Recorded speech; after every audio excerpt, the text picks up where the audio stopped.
Buenos días.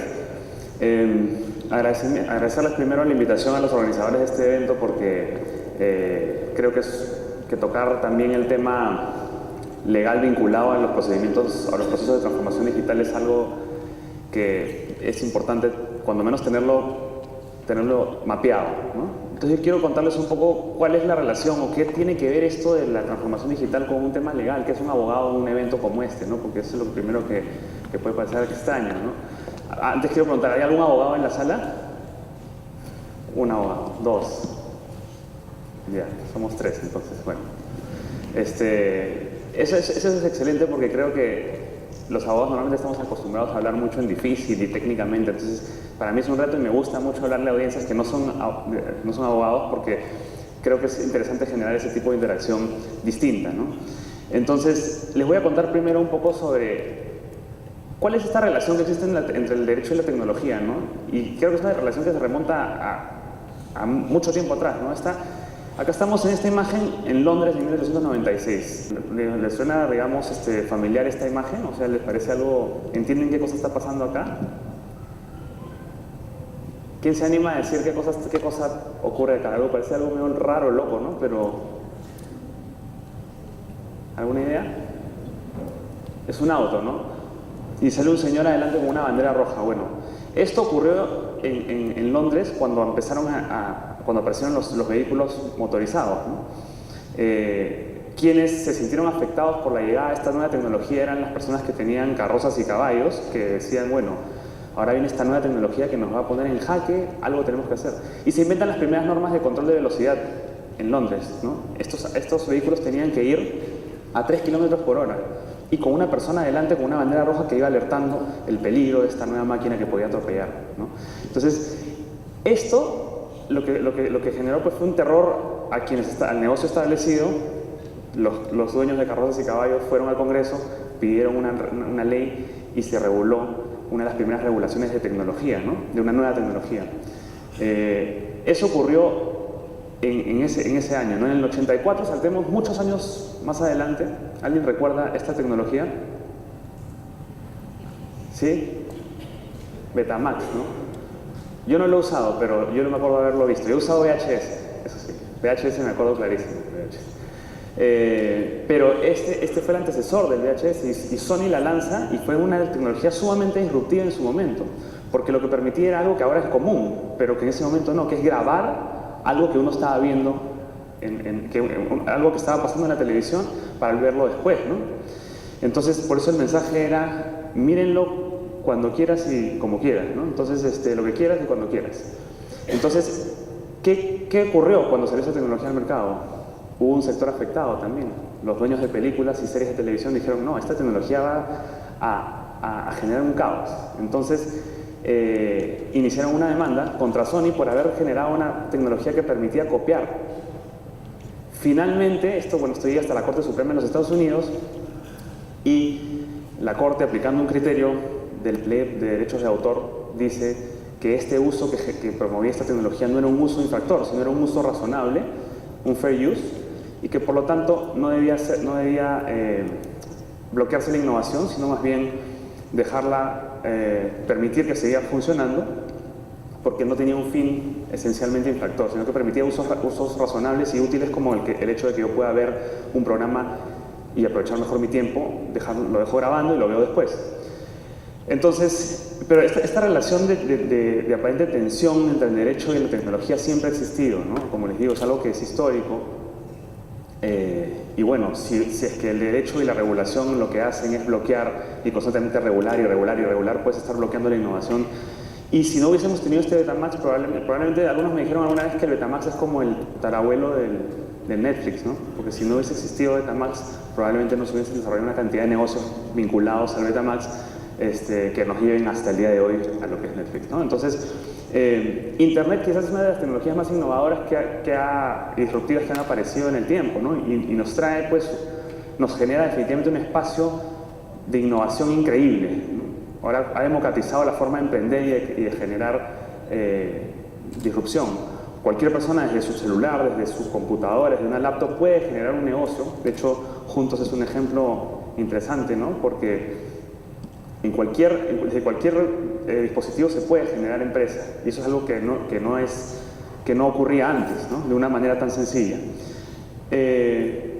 Nicolás Negroponte lo decía en el 95, un profesor de MIT, en este libro Ser Digital, cómo es que íbamos a pasar de un mundo dominado por los átomos para pasar a un mundo de bits, donde todo iba a ser información, donde eso que tú tenías en átomo, que es un libro, lo ibas a tener en un ebook, que es pura información, puros ceros y unos, ¿no? Y todo eso que dijo él en su momento se ha ido dando en la realidad, se ha ido dando en la práctica, ¿no? Y ahora hablamos de transformación digital. Y transformación digital se ha convertido en una palabra que utilizamos en nuestros negocios todo el día, porque prácticamente es un imperativo. Quien no se transforma digitalmente va a quedar rezagado, ¿no? Y conversábamos antes con el panel que, claro, la transformación digital, lejos de ser simplemente inyectar tecnología y nueva tecnología, es más bien un cambio en los procesos, y la tecnología es algo que viene después, ¿no?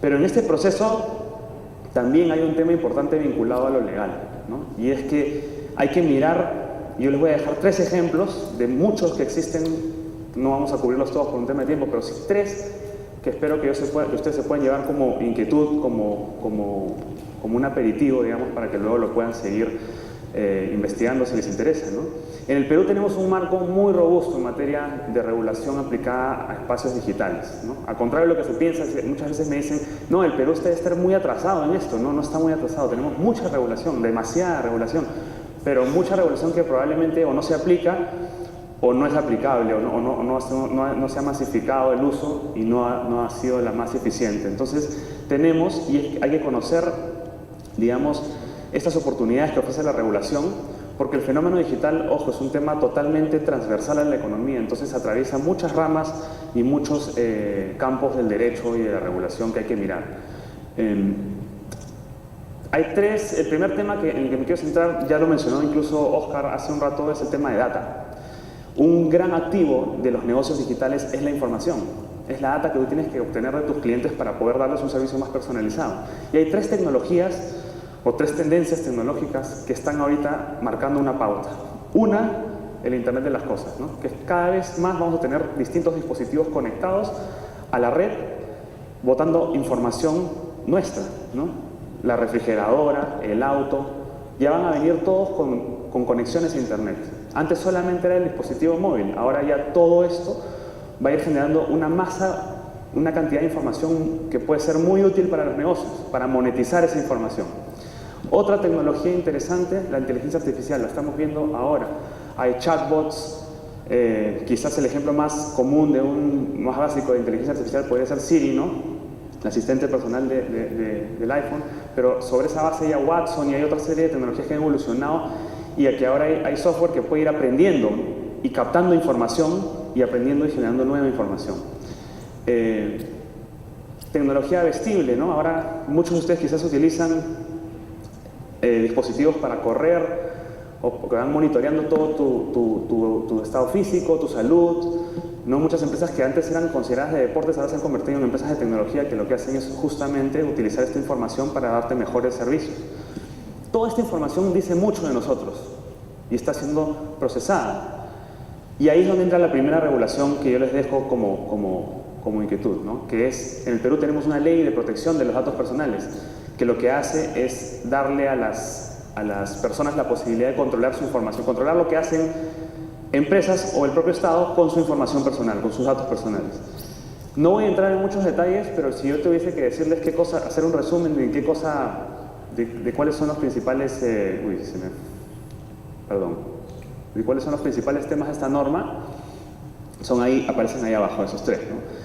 Esta ley lo que hace es trae reglas de cómo recopilar y procesar la información personal de personas naturales, básicamente, los patrones de consumo, por ejemplo, los hábitos de navegación, eso está incluido en esta norma. Segundo punto, establece reglas para proteger la información. ¿Qué medidas técnicas tienes que tener tú en tus plataformas para proteger la información personal que estás captando de tus clientes?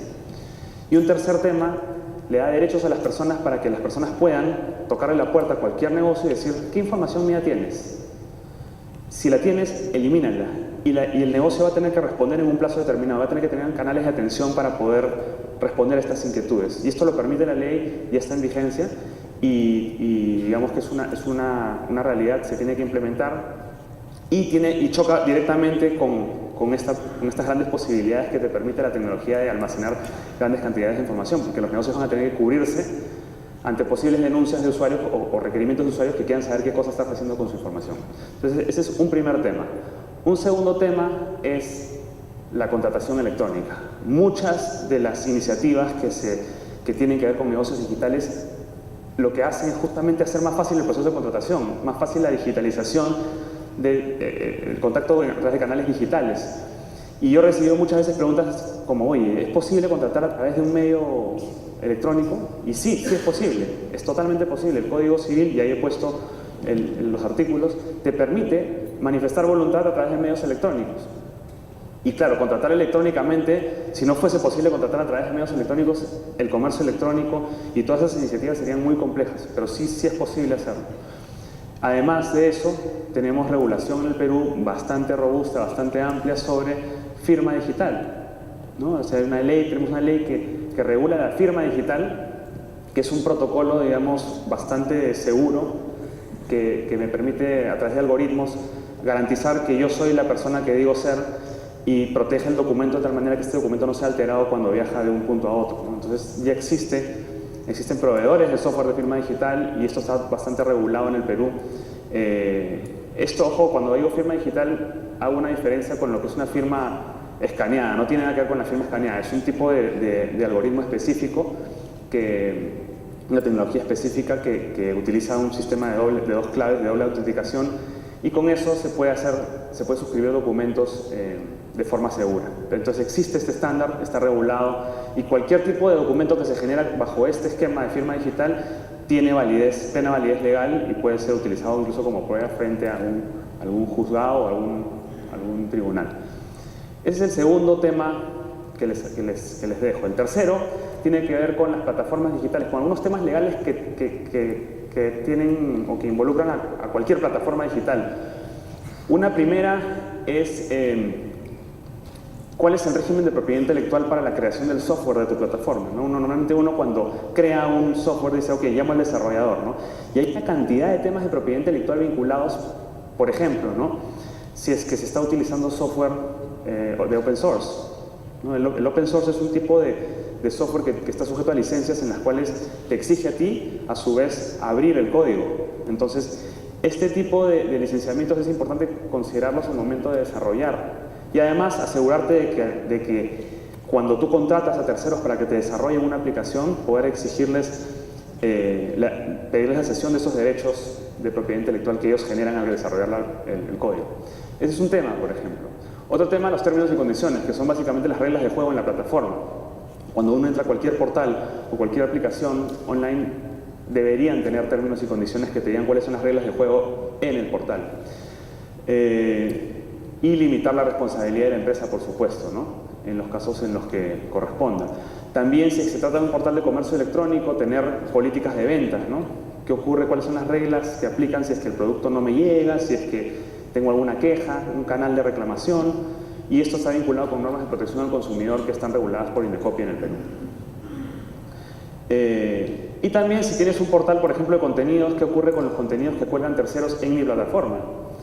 ¿Tendrán la propiedad intelectual ellos sobre esos contenidos que están colgando en mi plataforma o no? ¿Cómo me cubro yo para evitar que eso me genere un problema a mí como plataforma, como portal, ¿no? Entonces, estos temas he tratado de cubrir en este corto tiempo. Son 3 temas. En primer lugar, toda la regulación aplicable a información personal, al manejo de la información personal que existe en el Perú. Un segundo tema vinculado a la contratación electrónica, que está regulada en el Perú, e incluso hay regulación específica sobre firma digital. Y un tercer punto relacionado con los servicios prestados a través de plataformas digitales. En los 3 casos, he tratado de darles algunos alcances sobre temas legales que están involucrados en estos procesos. Entonces, mi principal mensaje es que es necesario, cuando uno inicia un proceso de transformación digital, ver el tema legal y no dejarlo al final, sino involucrarlo como parte del diseño del producto o del proceso que se va a realizar. Revisar la regulación vigente, incorporar la visión legal desde el inicio, involucrar a los abogados en equipos interdisciplinarios. Yo sé y lo digo porque es mi profesión y conozco. Los abogados a veces estamos muy acostumbrados a simplemente decir no o sí. va o no va, y hacer a veces stoppers en algunos procesos, y eso creo que tiene que cambiar. En un proceso de transformación digital, el abogado desde el inicio tiene que ser parte de un equipo interdisciplinario para sentarse a hablar el mismo lenguaje con el comercial, con el tecnológico, y poder llegar a diseñar cosas juntos. Eso creo que es un tema muy importante, ¿no? Y siempre con una orientación de negocio. Tener claros los límites y las posibilidades del software o hardware adquirido, lo cual exige comprensión de los procesos y tecnología, ¿no? El abogado no puede limitarse solamente a ver la ley, sino también tiene que entender y sentarse a mirar un poco qué cosa hay detrás de la tecnología para encontrar soluciones a medida. Y eso también es un tema importante, la digitalización puede exigir revisar muchas de las estructuras contractuales que ya uno maneja en la empresa, en su negocio offline, sobre todo si vas a pasar del off al online, ¿no? Creo que esas son las principales ideas que quería compartirles en esta breve charla, y espero pues que se lleven esas 3 inquietudes como para seguir explorándolas, investigándolas, y nada, muchas gracias por su atención.